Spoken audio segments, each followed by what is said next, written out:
രാസപരമായ ഒരു പദാർത്ഥത്തിന്റെ ഏറ്റവും ചെറിയ കണിക ആറ്റം. ആറ്റം കണ്ടുപിടിച്ചത് ജോൺ ഡാൾട്ടൺ.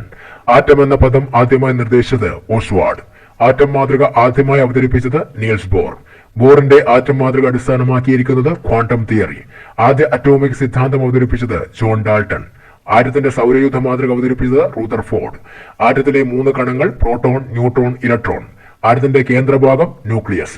ഒരാറ്റത്തിലെ പ്രോട്ടോണുകളുടെ എണ്ണം അറ്റോമിക് നമ്പർ. ഒരാറ്റത്തിലെ പ്രോട്ടോണുകളുടെയും ന്യൂട്രോണുകളുടെയും ആകെ തുക മാസ് നമ്പർ. ന്യൂക്ലിയസിന് ചുറ്റുമുള്ള ഇലക്ട്രോണുകളുടെ സഞ്ചാരപാത ഓർബിറ്റലുകൾ അഥവാ ഷെല്ലുകൾ. ഓരോ ഷെല്ലിലും ഉൾക്കൊള്ളാൻ കഴിയുന്ന പരമാവധി ഇലക്ട്രോണുകളുടെ എണ്ണം 2n².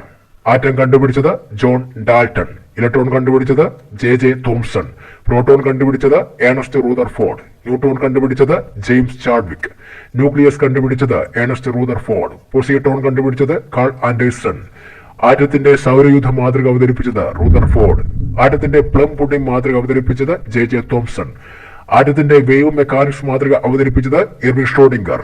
അനിശ്ചിതത്വ സിദ്ധാന്തം അവതരിപ്പിച്ചത് ഹെയ്സൻബർഗ്. ഒരേ അറ്റോമിക നമ്പറും വ്യത്യസ്ത മാസ് നമ്പറുമുള്ള ഒരേ മൂലകത്തിന്റെ ആറ്റങ്ങൾ ഐസോടോപ്പ് എന്നറിയപ്പെടുന്നു. ഒരേ മാസ് നമ്പറും വ്യത്യസ്ത അറ്റോമിക നമ്പറുമുള്ള വ്യത്യസ്ത മൂലകങ്ങളുടെ ആറ്റങ്ങൾ ഐസോബാർ. തുല്യ എണ്ണം ന്യൂട്രോണുകളും വ്യത്യസ്ത എണ്ണം പ്രോട്ടോണുകളും ഉള്ള ആറ്റങ്ങൾ ഐസോട്ടോൺ.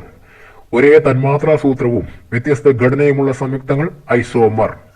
ഏറ്റവും ലഘുവായ ആറ്റം ഹൈഡ്രജൻ. ഏറ്റവും ചെറിയ ആറ്റം ഹീലിയം. ഏറ്റവും വലിയ ആറ്റം ഫ്രാൻസിയം.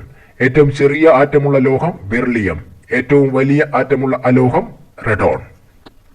മറക്കാതെ ഓർത്തു വെച്ചോളൂ, തീർച്ചയായിട്ടും നിങ്ങൾക്ക് മാർക്ക് ലഭിക്കുന്നതാണ്. അപ്പോൾ എന്റെ ചാനൽ സബ്സ്ക്രൈബ് ചെയ്യുക, ഷെയർ ചെയ്യുക. താങ്ക്